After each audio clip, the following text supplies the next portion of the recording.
Hey everybody, I hope you're doing well. Today we're taking a look at a game called Anomaly Collapse. This is a turn-based roguelike game, and one of their kind of taglines here is that it's small movements, big strategy, and that'll make a lot of sense once we get to the battlefield. Things get pretty crowded, and you're thinking about things in a different way than you normally are for these types of games, so I'm excited to show you this.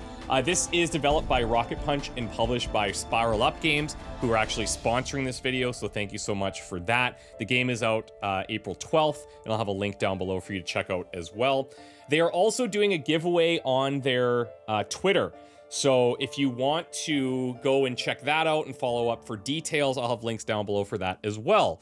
But let's start a new game here. We'll start a fresh run. I'll abandon my current run, which was going pretty well, if I will say so myself. In that run, I unlock some things that you might see here, but we're not going to dive too heavy into that because I don't want to spoil anything. So in the tutorial, you'll start with Glitch, and then you meet Mira over here, and then you unlock this stray guy. Now, you're going to start out with one, so we'll start out with Glitch, and in your run, you will then go and gather additional allies to make the fights, you'll be much stronger with allies for sure. So unlocked class abnormalities. You can now select the initial abnormalities for your characters. Unlike ordinary abnormalities, class abnormalities can only be equipped by characters of specific classes. Complete character challenges to unlock new class abnormalities for your characters. Fine, cool. So he's got this first responder trait. Completing an elite or boss combat increases all team members' max health by 1 or 2. And then he's got this basic attack here. We can go ahead and select which thing we want to add to him here. We're going to give him this class C pass, which gives us this charge attack. And at any point in time, this is really, really helpful. You can hit T, and then you can go over and hover on anything so your windows don't disappear, and you can get a description of what that means. Don't get overwhelmed with what you're seeing here. The grids at the top basically dictate where you're able to make the attack from. It's pretty self-explanatory if you've ever played a game like this before, which I'm sure a lot of you have. This first move thing is pretty cool. So if I hit T again, I can hold this, and this is an additional effect that happens if this is the first skill that you use in a turn. So it means the AP and MP costs, which I will explain, are reduced by 1. So if you use this as a first skill, it's free, which is insanely strong. So we're gonna go ahead and take that, and let's dive in to the action. For the first combat, I will give you a very brief overview of how things work, and I'll try to layer things up as they come in here. Man in an agent uniform stands on a high-rise rooftop overlooking the chaotic city. Massive fungi everywhere. The main target is located downtown at Facility 68. So the idea here is that you're going to these different encounters in a map, and you're building up your investigation. Once your investigation hits 100, then you can take on the boss and you can move on to the next area or chapter. You're going to have a few of these points of interest that will pop up, and they're going to have some time limits on them. Some of them you can't access yet because you need to reach a certain investigation amount. So we need to reach 50 in order to get to this unique event. So we're going to start here. Combat should be pretty straightforward, but I can show you a little bit of what's happening here and try to explain things hopefully clearly.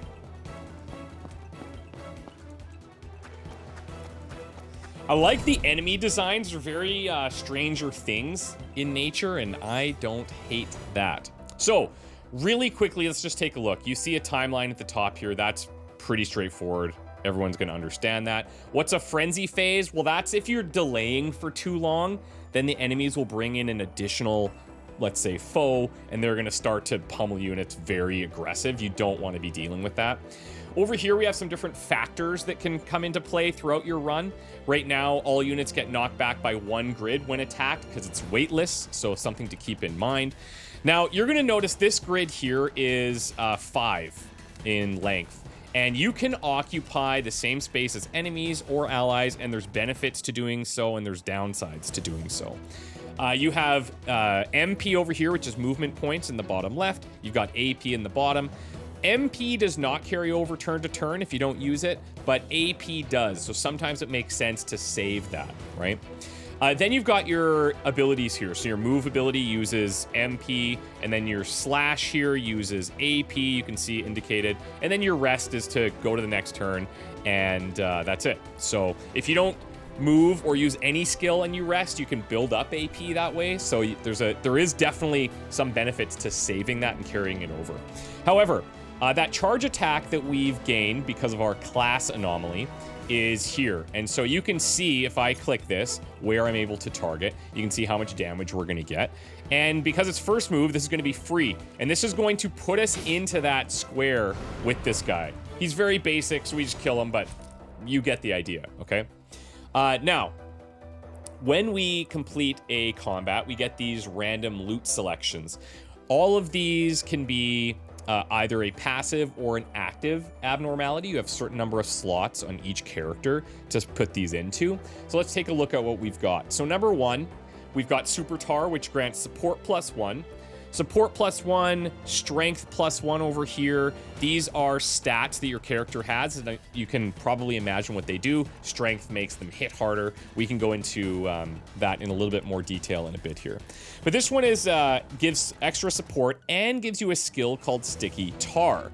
Now, Sticky Tar inflicts Greasy Grid on grids within range.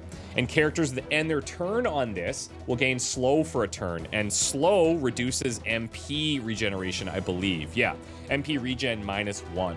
And watch out, the surface is highly flammable. So there's a lot of like interactions between statuses and status effects in here, and things can get pretty crazy. But yeah, Sticky Tar is pretty good. Eye Care grants the target +1 stack of Attentive when providing healing. Attentive, as it builds up, increases strength, tech, and mind, which are also stats, by 1, and you can stack that up to 10 times, losing half the stacks when moving. Now, what I like about this is it's granting the target 1 stack of Attentive when providing healing. We don't have a healing unit yet, but we probably will. Mira is a healing unit, and we'll probably find her here. And then we just have straight up strength +1. It's a quantum gym card, okay? Now, I'm not going to go through all of these in this much detail every time, but just to give you an idea of what these things are like. Strength +1 is not too bad here, and I say that because that's our character's main stat. So Glitch, his main stat is strength. So if we look over here, you can see his strength here, and it's the highest of all of them. Strength affects the potency of certain skills or traits. Tech affects like tech things that you will see. So if it's a tech attack, that'll be based on your tech stats. Mind, same thing. Support, same thing. Critical percentage is pretty standard. How much critical damage you'll do if you crit. Synergy is important, determines how much damage a unit deals in a co-op attack, which we will get to when we pick up some allies. And then slam damage, how much damage the unit deals when ramming into somebody, something to keep in mind as well. So you'll notice here a bunch of locked slots. These will unlock over time by doing different things. Right now we have that Class C pass from the beginning, but we just picked up this Quantum Gym card, so that's gonna buff our strength. What I really like about the stats system here is that it'll show you on the right-hand side what the total value is and where that's all coming from based on what you've equipped. Super, super nice there. We also have health, we have armor, and we have MP regen. This is the amount of MP that you are going to generate at the start of each turn. And initiative to determine the turn order. Skills and traits, these are things you'll unlock over a run as well. Right now we just have a slash, and then we have our charge attack that you saw before. So here we go. We're going to go and get Mira here. And these just kind of come up over the course of a run. I don't know if it's standardized to say always come up after the first encounter or what have you. But because I reset all my progress, we're probably just seeing the basic start here. Have we met before? Glitch appears puzzled. I'm sorry, I must have mistaken you for someone else. My name is Mira, a local physician. Introduces the current situation, explains the purpose of being there. So you're heading there too. I'm skilled in medicine and I'm a good shot. I can help. Sweet. So she has the initial class abnormality syringe box that gives her healing shot. You can see where this is going. Mira joined the team. Now we only have that because we unlocked that in a previous run. If you just find her for the first time, she's not gonna have this, okay? But healing shot is an area attack. HP for friendly target and apply thriving for 2 turns. And at this 5, it actually even breaks down the calculation based on the stats. So it's a support and mind stat. So you can look over at her stats and kind of figure out okay, like how is this going to go? Or you can just hover on the damage or the heal amount in this situation and see the actual breakdown, which is super cool. Also, Thriving, recover some HP at the beginning of the turn, co-op response range +1. So Thriving is pretty nice. And what they do a lot, they apply these status effects for like a minimum of 2 turns, and then they start to degrade. So you can more easily stack them and get some pretty cool and crazy combos. Each use reduces the next healing value by 1 down to 2 points. So if you just spam this, it's going to become less effective. That actually impacts attacks and stuff as well. If you just spam a certain attack, it becomes more expensive. So the first time in a turn, it's like 1 AP. Then the second time, it's going to be 2 AP, then 3. So you can't just spam the same stuff, which is cool. This is going to expire in 2 turns. It's going to expire in 1. So let's go here and grab this. Now, there's some options that you can choose here. This Tempusium is basically the currency, so you'll have opportunities to go shopping and you'll be able to buy upgrades and stuff. And when you do these kind of windfalls, you're able to do a more reckless approach, get more money, but you also bring in random factors into this chapter. So those are like modifiers for the entire chapter that you're in. I think right now, let's just take a basic thing, because I don't want to make combat too nutty as I'm explaining it to you guys. So now you can see here, there's a couple of things to take a look at. You can see when it's expiring, but you can also see that here we're going to be ambushed. That is not great. Waitlist is applied because that's in the entire chapter. And then you can see loot and Tempusium and abnormality rewards and stuff like that. So we're going to go here so we're not ambushed. And let's see what we can do. Okay. So once in a while, we're going to see these little obstacles, and some of them, like I've seen fire barrels, water barrels, big rocks, little rocks you can like pick up.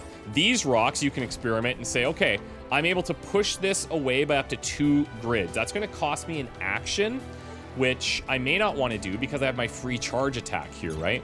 So I think this is probably better. Now, there's a status over here that's going to come into play called Cornered. When an enemy or us is in the most left or right tile and they take damage, they take additional damage because they're cornered and they can't go anywhere, type of thing. So anyways, let's go here. I'm going to run in. Enemies also telegraph their attacks. You didn't see that in the first fight because you killed them so quickly, but on their turn, they'll say, okay, here's what I'm going to do. Then you get to react. So it's a pretty nice and clean system. Okay. So here, let's go ahead and just do our slash attack on him now. We'll do that. And because he's cornered, he takes additional damage. And because he's at the edge and because of weightless, he's getting knocked back and taking additional damage. So this little weightless thing is going to change a little bit of the basics understanding of combat, but you guys are smart enough to figure that out. Okay. Now what we could do is a couple things. We could consider moving her up. She does have this anesthetic shot. So if I moved her to here, I could take this shot and finish off this unit, which is probably the way to go. I could also push this and hit this guy, but I'd like to clear the board a little bit. So I'm going to come in here, and we are going to take an anesthetic shot. Boom. Okay. Now, there's no, like, percentage chances to miss or anything like that. If you're taking the shot, like, you're taking that shot, which is really helpful. You're going to... Well, I'll just show you here. So let me... spam into this with the charge attack again, and you're gonna see now that this crowded thing popped up. It went away because of the knockback, because of weightless. Hope you're following. But that crowded means that if you have 3 things or units within that one grid square, you're gonna take, I believe it's 10% health damage at the end of the turn. Anybody that's in there will take that damage. And I think it reduces their critical resistance by like 10%, so you're more susceptible to crits as well. Now here, I could go for a slash, and you can see his intent is he's gonna do this shoot thing and damage to the area. So he takes a shot and he can hit these 3 areas, so we kind of want to be out of that. We're both gonna get to go before he does. We might be able to kill him, and I think what we'll do is let's try this push here. Gonna knock into him. He's gonna hit the back, which is fine. Now I can't move. Well, I could move back to here, but it's not really gonna give me a benefit because I'm within all of this. Realistically, what I should do is moving here, but I kind of want to show you the co-op attacks. So I'm going to sit here and do a suboptimal thing to show this off. If I come to this tile now and we group up, yes, we're both in this hit range, but we have armor. Let's not get too concerned about it, okay? If I do any type of attack from here, it's going to trigger a co-op attack because we're both in that same grid square. If I had an additional ally and we're all in that grid square, then you'd have 2 extra attacks coming in after you did your initial one. So crowding up your units is great because you get a bunch of free damage, a bunch of free attacks, but you have that crowded thing if there's 3 or more in there, so you're taking damage at the end of a turn. So it's a balancing act, right? Anyways, let's take this shot here. It's going to deal 7, 5% critical, and Weightless is going to knock him back. We're going to see a co-op attack. I think we'll be able to kill him here. Yeah, there we go. So we did a little overkill. Why not? Feels good. Feels good. Let's check our rewards here. So quick draw, MP regen, +1 for the next turn every time you're attacked. Arsonist, when entering a grid with enemies, apply a stack of burning to them. I actually like that because of our charge attack at the start of a round, or at the start of each turn, potentially. That puts us right into that grid, and then the enemies will start taking burning damage. So that could be pretty neat. And then Evil Spirit, inflict curse 1 on a random enemy for 1 turn at the beginning of each turn. That's not bad either. So what's indirect damage? Indirect damage is damage that comes from non-traditional attacks, so co-op attacks and things like that. Slamming and damage dealing traits. But basic attacks wouldn't be buffed by this. I'm going to take this Arsonist because I think that's a pretty cool little combo. So you take the upgrade. We've reached level 2 now with him, and they have a standardized progression tree. So Glitch at level 2 will always get flanking, 30% extra damage when flanking. What's flanking? Well, it's when you have 1 unit on either side of an enemy and they're both facing that enemy. Then if he does an attack during that, it'll be a 30% extra damage, which is not insignificant. She reached level 2 as well. You can see some stat increases, and she gains boost morale. So she gets +2 HP for 1 friendly unit within 2 grids when joining a co-op attack. So she's really all about the support, all about the co-op attacks, right?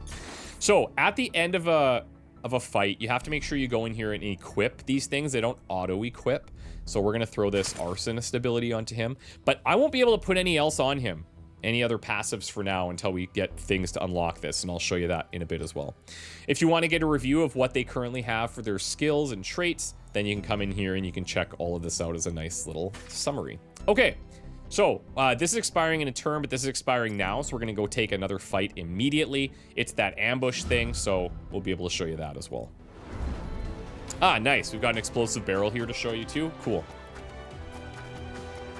Okay, so when we're ambushed, you can see combat starts with hostiles attacking from both sides. So this puts us in a position where we could potentially be flanked.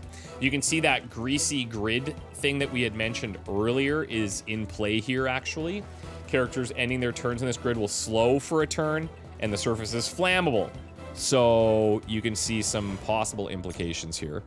If I were to push this, I feel like it's just going to hit this, which is not great. But you can also click on these objects and see what their traits are. So it's pushable. It creates, generates a greasy surface on 0 to 2 grids nearby when combat begins. And then it's explosive. Upon death, deal 10 to 15 damage to units on the same grid and half damage to adjacent grids. Ignites all affected grids, okay? So I know that's a lot to take in, but if I push this here, we'll get half damage on these outer grids, which isn't bad. It's not bad. But if I do that, then I can't do my charge attack. So let's do our charge attack first, because you have to be pretty far away for that to happen. Let's get in there. And now, with that co-op attack, because we started from there, and the burning, and the attack, he's already down to 3 health, which is kind of insane. So I can just finish him here. We will absolutely take that. Okay, sweet. So there's not much else I can do here. I could move into these, but I'm not going to. I'm going to stay right here. He's coming in, and he's going for an attack on her. All right. This is an AoE attack, so it'll hit everybody that's within that. Let's do this. We're just gonna pull back here, and we're gonna just take a shot. I'm gonna actually go for the oil barrel here. And it's a lot of damage. I took a little bit as well because of the knockback, because of weightless, which I forgot about. But that's why that happened like so. So I've lost all of my armor, unfortunately. But, yeah, I've also got a little bit of burn damage building up here. But let's just try to kill him ASAP. So here I can't charge because I need to be this far away. You can see where I'm able to target. But I can come into here. Now, the thing is, if I attack him because of weightless, I'll push him there, and then he's going to attack her. And I'm okay with that in this situation because she has armor still, and I do not.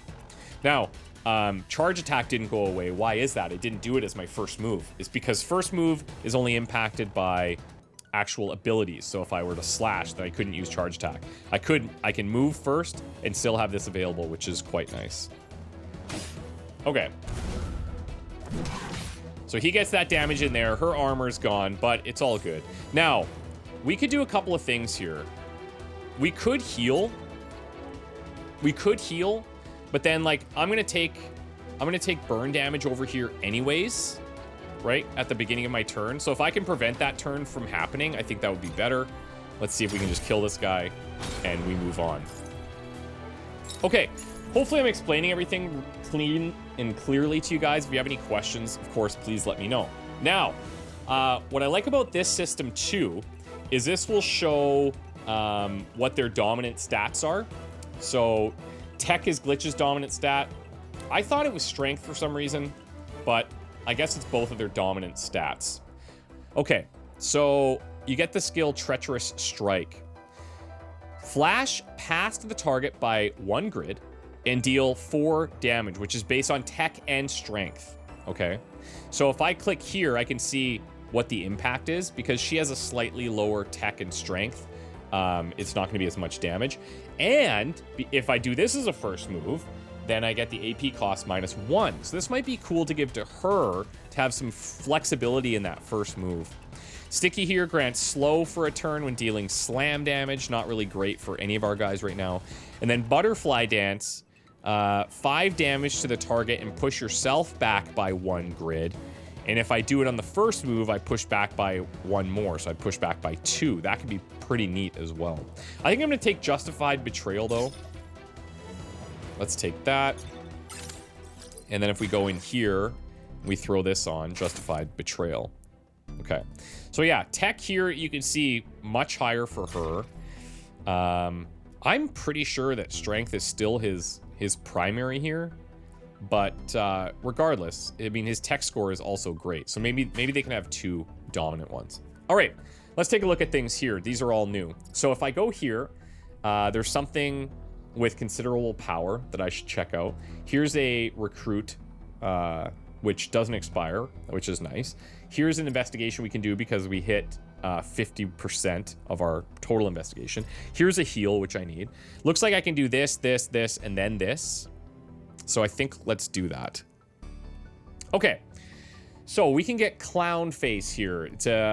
It gives tech +1 and gives us a skill called Give Chase. Aim in an area, deal 7 damage to the target, and swap positions. So a lot of movement here. Or we can take Bloody Robbery, where you recover 1 armor when flanking a target. That's not bad, but then you bring random factors in too. I think I'm just going to take Give Chase here and make sure to go in and equip it. So now all of their actives are full. I only have passive abnormalities available for Mira. Let's go down here to the healing, and there's a few options in here, okay? You can heal 40% of all team members and remove debuffs. That's what we're going to do in this situation just because of Mira. Well, yeah, maybe. All team members recover 2 health only. Doesn't seem like a lot, but their max health increases by 2. There's Arsenal, where you get a class abnormality for the selected character. Not bad. And there's the ability to increase the member's max armor by 2. So armor regenerates at the start of each battle, right? Health does not. And I think in this situation, like, she's a little fragile here, but I think I'll go here. And what I could have done is picked up our buddy, the ally there, and then come here. But each time you go to one of these, that decreases the amount of time, so I would have had to miss out on something. But anyway, let's take that. Let's do a little bit of shopping here since that's going to expire. And just to see. So I've got 80 of these Tempusiums here. Beta container increases passive abnormality slots, so that's a nice way to improve that. We have the gazing figurine, grants anxiety 2 for 3 turns to a target, which decreases their critical resist, which is quite nice. The agent badge, synergy plus 4% for each co-op attack that you take part in, expires at the end of combat. I like that. So if you're doing a lot of co-op attacks, that builds up over the course of the entire combat. You're getting really strong. And then you have Forever Ration here, which you can trade MP for AP. That's very strong, but I can't afford it. I am a little bit short on that. There's also some other things up here. So you got alpha containers, you have the beta containers, which we saw here. Alpha unlocks the active abnormalities, beta for the passives. We have a stat booster to improve stats. We have the safe house beacon to generate a safe house encounter. And then you have the regret it, so you can do these undos in combat, which I haven't shown you yet, but I will show you. Okay, I think I'm gonna take a beta container here. These are really nice. Anytime I can buff stats, obviously, or buff passives is obviously nice. So let's go and recruit this dude. He's the third unlock that you saw at the start. And you might be wondering, okay, well, what's the point of picking a leader at the beginning if you're gonna get the other guys anyways? Well, because they have leader-specific traits.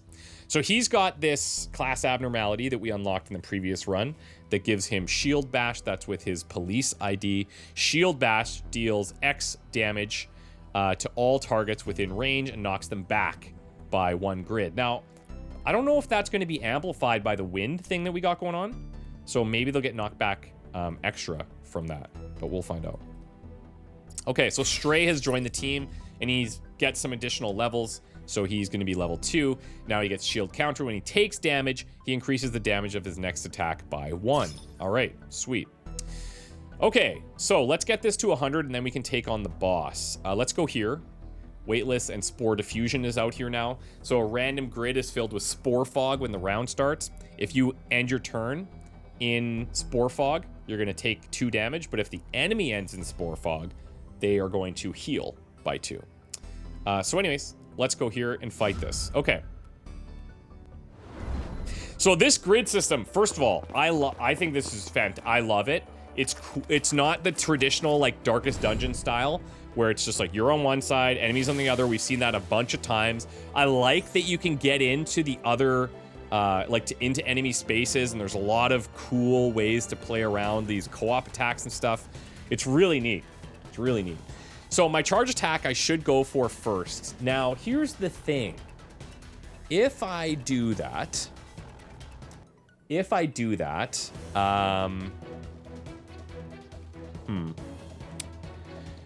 that puts me way over here.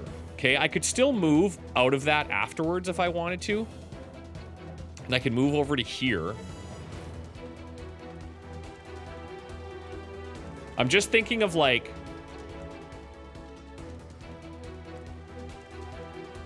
I might even attack this guy, and then we'd have a flank on him.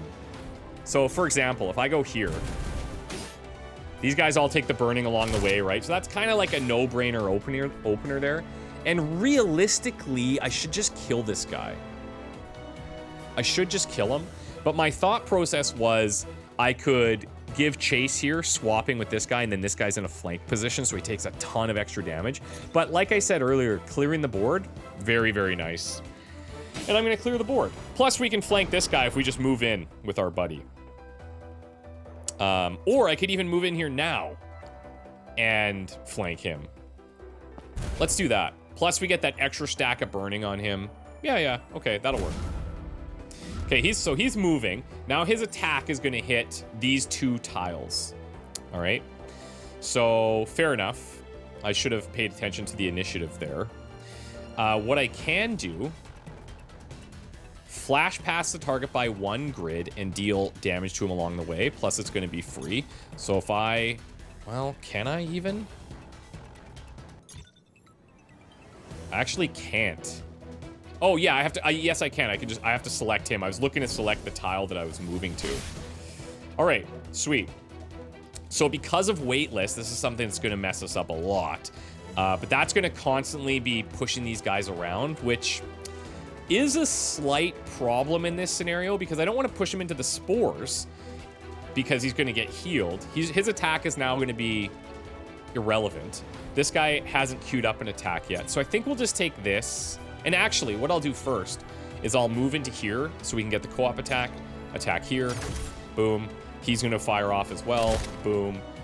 And now he's back there in what is going to be a cornered position for our next attack. Unless he moves, which he might. We'll see. Okay. I'm going to actually choose to... yeah, I'll keep her here, actually. Because on our turn... we can do Hammer Smash, we can do Shield Bash. Now, Hammer Smash will knock back a target by a grid and restore 10% of my lost armor if I have Abundance, which is 4 or more AP. So if I'm saving up a lot, then I can do those knockbacks. But we have Weightless now, we also have Shield Bash. However, the thing is, this is still 6 strength versus 5. We're going to get a knockback regardless, plus we're going to get a co-op attack. Yes, he's going to end up in this, but we're going to deal more damage than what he's going to heal. So, fine by me. All good. And, should I move him at all? I think we're okay. Okay, so the burn damage that we stacked up on him, he's gone. Now, I could run in here. I don't like that there's spores, but I could light him up. I'm going to go for it. Okay. We're just putting out so much damage with that that's like... I didn't even pay attention if we were killing him. Okay, Occam's Razor is nice. Gives us short charge towards the target and deal 8 damage. Yeah, strength is Glitch's dominant stat. So I think they can have 2. I didn't catch that before, but good to know. There's Cosmic Energy here, grants the target ally 1 stack of Attentive, which gives Strength, Tech, and Mind. And if you use it on first move, grants an AP. This is cost of movement as well. That's actually pretty nice. And then initiative +1 here. But I think I'm going to take this charge, Occam's Razor, and I'm going to put that on our big teddy bear buddy here. Right here. Okay, sweet. So now he's got a little bit more mobility than he had previously. Let's go to the Windfall. Grab whatever we can. Let's just take the Tempusium, the easy one here. And then, let's see. Anything crazy at these ones? Small difference in the amount of currency we'd be getting. But I think let's go here now. Deadly Dormancy. This is the thing that unlocked at 50%.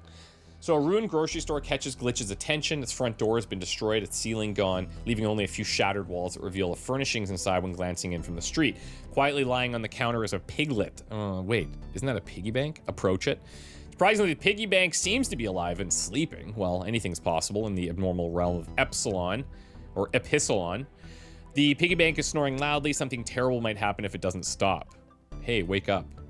Glitch anciently stashes it inside their backpack under layers of clothing, muffling the noise it's making. However, it proves to be too late as a group of hostiles have already swarmed, drawn by the sound of the snoring. Unlock the piggy bank feature. Don't know what that is, but let's find out after combat.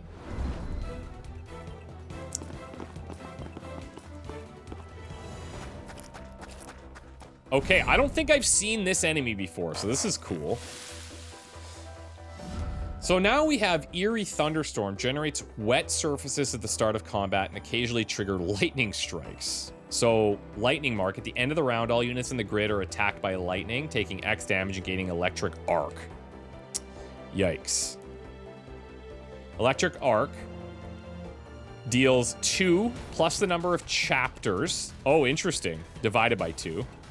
Damage to the target and has a chance to bounce to another nearby enemy based on the electric arc level. Okay. If the target has wet, it consumes a stack of wet and raises the electric arc level. So don't get hit by this, basically. But wet also has some other implications. So if you are wet, then you take more indirect damage, so co-op attacks and that kind of stuff. Okay. Let's focus up here. The only attack that we see right now is this guy's attack, which is going to hit here, here, and here. Pretty wild. pretty wild, and we don't want to be on the lightning attacks for sure. So we need to figure out how we're getting out of this. This guy's going to act next. So it's going to be Glitch, and then Mira, and then Stray for us. So Glitch, we're going to obviously charge out of here. That's going to put us in this tile, which I don't love. The other option, actually, is for me to move forward. Yeah, here's what we're going to do. I'm going to move forward once. Then I'm going to do my charge attack to the back line. So we get burn on everybody. I'm not sure how that's going to work with the wet grid. We'll find out. But then I'm going to get the co-op attack as well, which is kind of cool. Maybe I should even just go for this guy. If we're going a little bit of damage on him. Yeah, I'm going to. This guy seems the most dangerous. Oh, but because of the knockback, yeah, okay, so we end up there anyways. Right. Okay, well, we cleared him though with the co-op attacks. Plus now I'm here and this guy's cornered, so I get to deal a bunch of extra damage because of the slamming due to weightlessness and all that. Plus he's burning, and he's not gonna quite die on his next turn, but that'll be fine. We've solved a bit of a problem there for sure.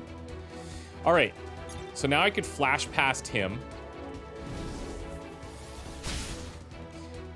And because the flank still works if they're in the same tile, if that makes sense.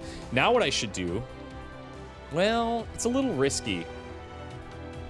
Because at the end of the round, I'm going to get hit by lightning if I move here, but I would be able to clear this unit for sure. But I think I'm just going to take this shot. Yeah, that's fine for me. And then let's just move to here. And now he's got that short charge if we want to go finish this guy. And we are completely out of the lightning tiles, feeling pretty good. And that guy burns to death. Sick, yeah, okay, awesome. That worked out great. So Sharpshooter, attacks against enemies that are 2 grids or further away gain plus 10% damage. This is a passive one. That could be good for Mira, I suppose. For each additional grid away, deal 10% extra. Directed detonation.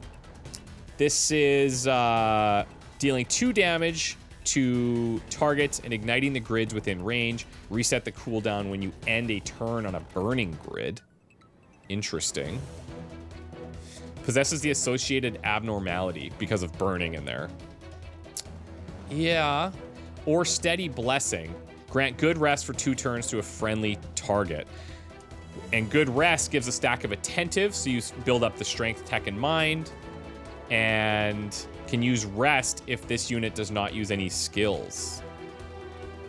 Plus you get the support +2. You know what? I'm going to take that. And we're going to throw that onto Mira. We also got an alpha container, so we can unlock an additional active slot. Here's the piggy bank thing, so you can save currency at the shop.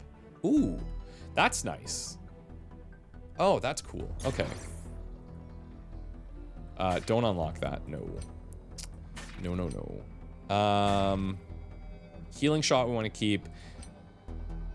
I think we'll swap hers with this just to really boost that support, because that'll make the healing better.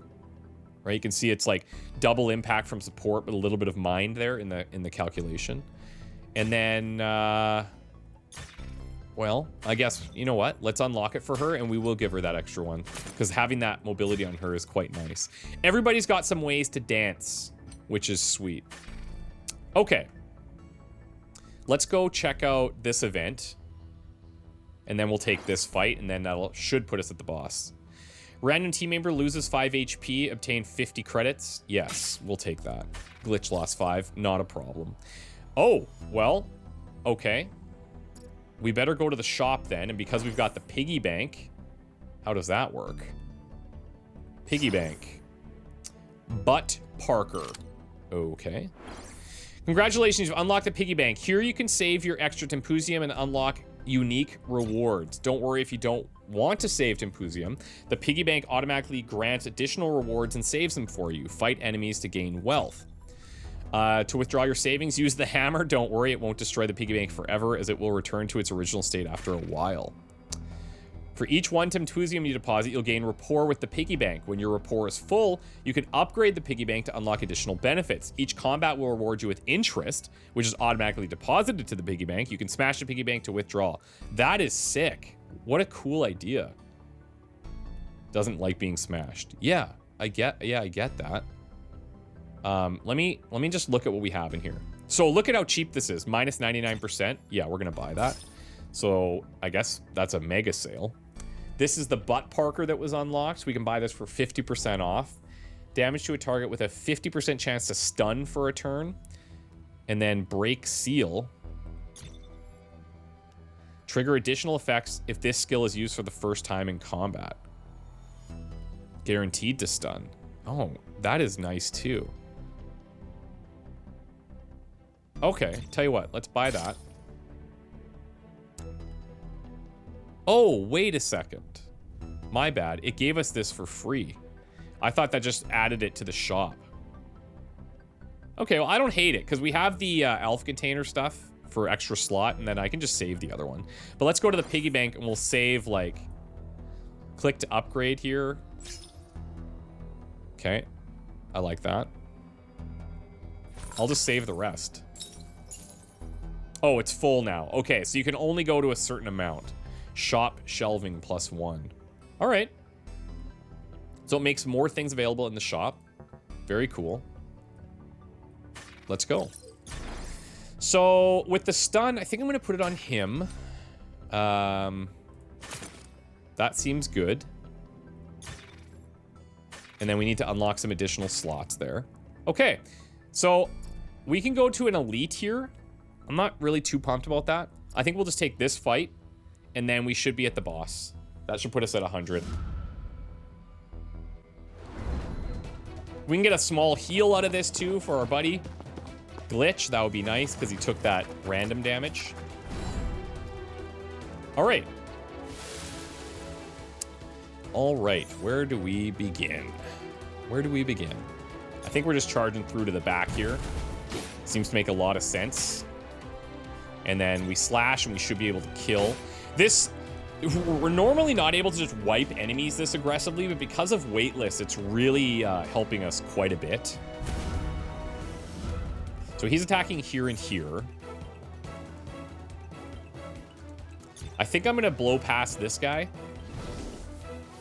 That gives us that flank, and it's gonna knock him, and then he's only attacking these two squares. We don't have to worry about it. Very similar to what we saw last time. Now, I think I'll just... Oh, I have to be a little closer. Okay. Let me move in here, and we'll just blast a healing shot. So we're feeling pretty good. We'll save the rest, which is none. So I don't know why I'm saying I'm saving anything, because I'm not. Stun strike here. Or, because this guy's going to do an attack, let's stun strike here. This guy is going to attack too. But, oh yeah, we're just gonna kill him because of the co-op attacks. Yeah, that is just wild. Okay, so if I put myself in this situation, he is going to attack this square. But I can go there and, well... No, yeah, this will work because of weightless. I can move. Yeah, I don't even need to. All right, sweet. Let's do this. Thankfully, that was enough to kill. Otherwise, he's going to heal just a tad. So, Combo Builder. 12% chance to gain either 1 AP or 1 MP when attacking nearby enemies. That is fantastic. It's just pretty much any, like, 12% chance to get something is really nice. Catching 3 skills within the same turn grants 2 stacks of Attentive. We've seen Attentive quite a bit. Teammates leaving your grid gain Might 2 for 1 turn. So that's pretty nice because it just buffs somebody 20% damage. I think I'm gonna go Combo Builder, actually. I'm gonna go Combo Builder. Easier to trigger. Okay, there's a unique entity there. I don't know if you can tell, but like this is a blast. I really think they've done a fantastic job here. Okay, let's unlock that and let's give him this. I would say he does mainly most of the attacking, right? Could do this event and then take the boss. I might as well. Gain 10 Tempusium. Now, open a beta container. The selected member gains arm trauma. Damage and healing effect have in combats. That seems bad. Let's heed the advice here. We should stay cautious. I don't think what's inside is going to do us any good. Yeah. Okay, let's take the boss fight. We're in a great position. The boss has a lot of health. We have a lot of damage. Boss grid, a little bit larger. 7 size. I believe 7 or 6? 7. What is that thing? The texture. I bet it's infected by the fungi. Stay sharp. All right, the Antlered Colossus. Let's go. Now, enemy reinforcements approaching. Notice we don't have any of those modifiers now either. And I haven't done an undo yet. I haven't needed to, but something to keep in mind. Okay, I'm gonna move into here. Light the rock on fire, as one does. And then I'm gonna get in here with my charge. And now we're crowded, okay? We're crowded because this guy is so big. I think it's because, yeah, large size. So he takes up an additional grid capacity. You can have up to 3 in a grid. He's worth 2. And then I'll just attack him. He hasn't telegraphed his attack yet. Got the crit. Obviously beautiful there.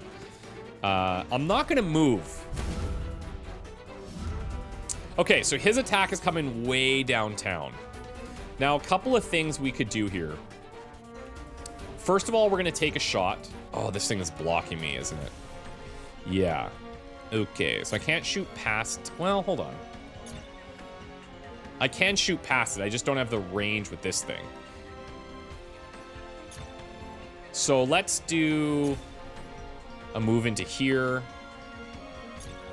Take this shot. I was trying to think of if I could take that shot and get the co-op attack, but it didn't matter. I think what I need to do here...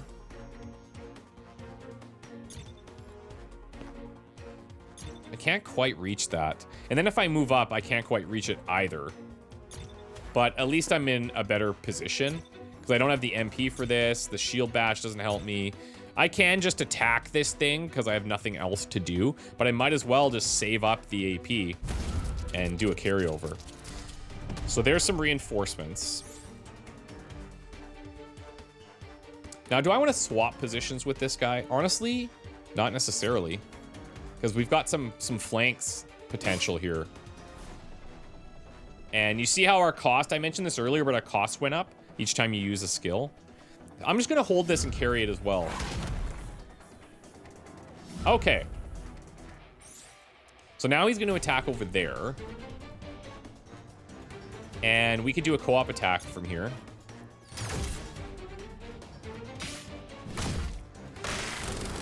Not bad. Not bad. Let's do this. We'll get that flanking and the co-op attack from it. Okay, sweet. Now, these guys haven't telegraphed anything yet. There's no sense in me moving. This guy has now gone into something else, the mending. So he's going to skip his turn, which means his attack is canceled. And he cannot evade. Every hit is received as critical. But once this finishes, he fully restores his armor. So we got to kind of go all in on him if we can now. So I don't know if stunning him will make a difference here or not. Let's find out. So we get the flank, we get the critical. He is stunned, but he's already skipping a turn. So I think in this situation, probably not a big impact by doing that.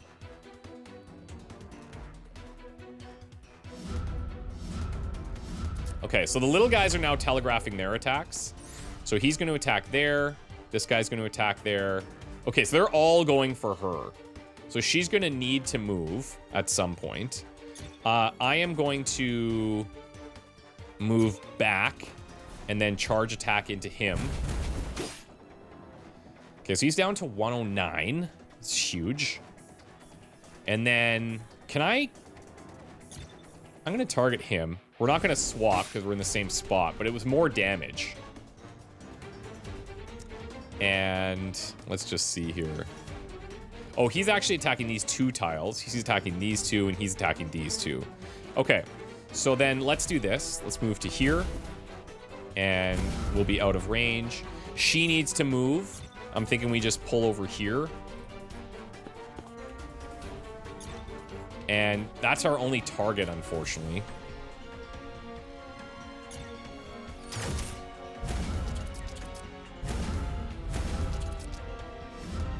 Okay, so he is now 1 turn left of this.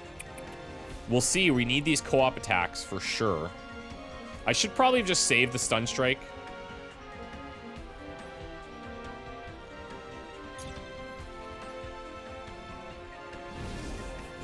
Let's do this. It's down to 72. Get that co-op attack. Move over to here. Out of these red tiles. Okay, sweet. Now, my charge attack is not going to work that well from here, is it? No, it is not.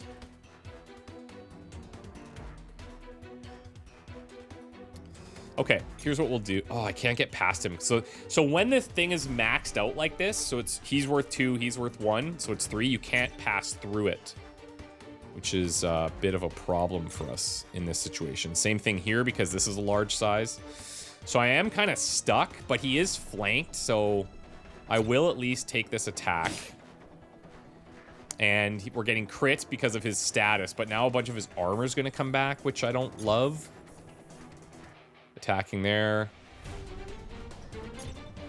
Look, I mean, either way, I'm taking 2 attacks. These guys are both hitting these 2 tiles.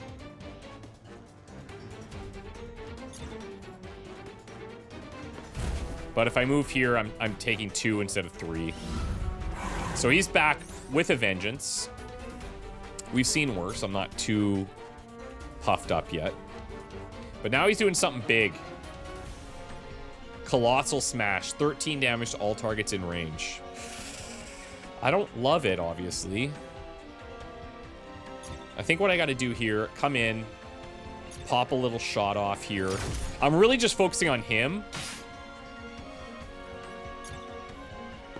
Because these other guys, who, like, I mean, they're always going to be coming back with his branch split. Okay. There's so much armor. This palsy means he's going to take more indirect damage, and his movement points are not going to regen as much. So if we can try to get co-op attacks and stuff, then sweet.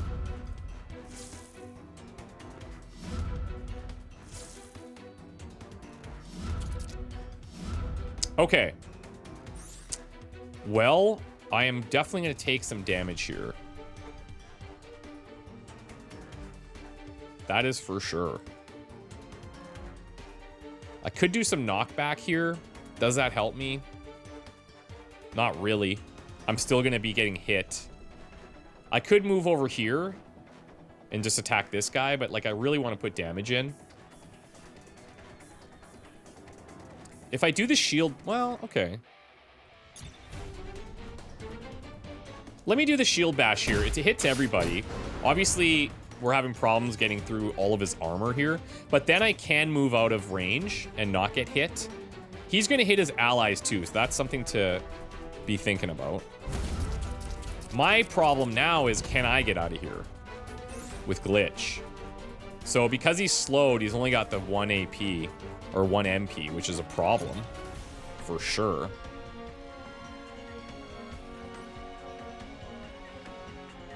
I can't move anywhere. It's really too bad. We're not getting anything done to this guy right now. These roots act like a shield of sorts. Huh.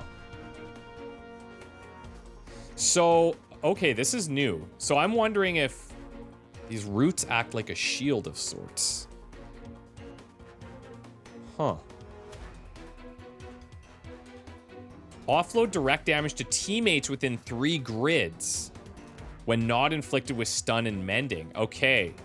So that's what's happening, is he's deflecting all of that to his buddies. Okay, we're definitely gonna take some damage here. And it's gonna hurt a little bit. But let's go. May as well get some burn on him.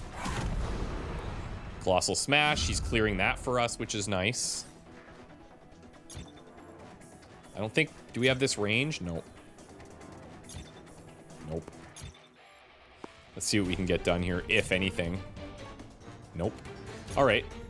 I can't even heal him, so I'm just gonna save this, I think. If I grant that good rest, we get the stack of Attentive. Yeah, okay. Let's give that to him. So Attentive and good rest. Can use rest if this unit does not use any skills. Lose half of the stacks when moving. Don't want to be doing that. But I might have to get some damage in here.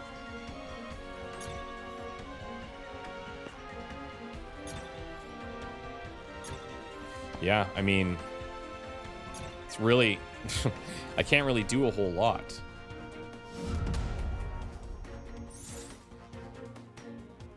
And that slow is impacting me too. So I think we're just gonna kill this guy here.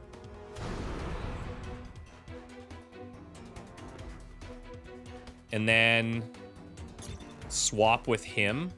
So what's his attack doing right now? It's just going over to there. Yeah, we can swap with him, I think.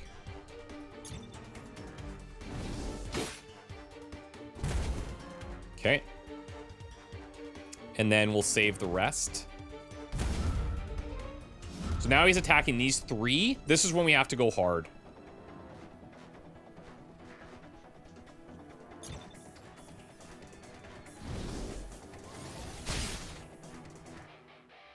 Okay. Let me move to here so I get the extra co-op attack. That'll do. He spammed those guys out. But he's gone into that state now. So you notice whenever you break his armor, he goes into this state. We'll do a little heal here. Why not? And that's it. Okay. The most damage I can do is Hammer Smash.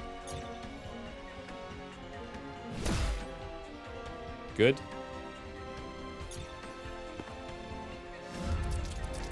Set up there so that I can move in and get a flank. Oh, God. He's blocked me.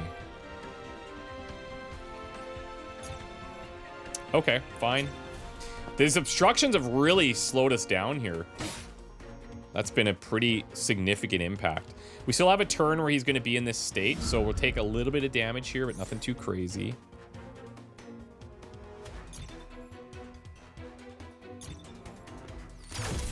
This should be decent. That's it. Spit webs. I don't think is it going to be anything that dooms us. We should be able to clear it here.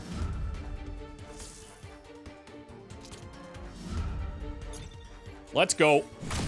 Goodbye. And that's the boss. Got some level ups here. We're definitely going to take, well, max health +7, slam damage +1, and ramming force. That's pretty good. The extra strength here is nice too. Plus it works with the Occam's Razor.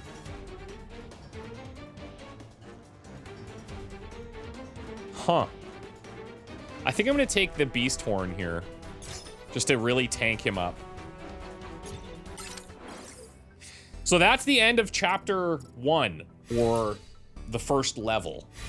And then you go on into the next chapter, which we'll show you guys in the next episode. We are going to do 2 episodes of this, maybe more if you guys really like it. I'd be super down. Because this is fun. Like, there's a lot of depth here. This is a super good time. So yeah, let me know what you guys think. Based on this health, I actually think we're okay still. And I think we'll try to just buff the team's max here. And then in the passives, he doesn't have any yet, but now he's got that beast horn, so we're going to leave that. And this will take us into the next chapter. Guys, thank you so much for watching. I hope you had a good time. I'll have links down below for you to check out. And we'll do another video in a day or two in Highway to Hell here. So remember, go check out the Twitter or X giveaway. And they're giving away a bunch of codes and keys and stuff. So yeah, check that out. Thank you guys so much for watching, and we'll see you next time. Bye for now.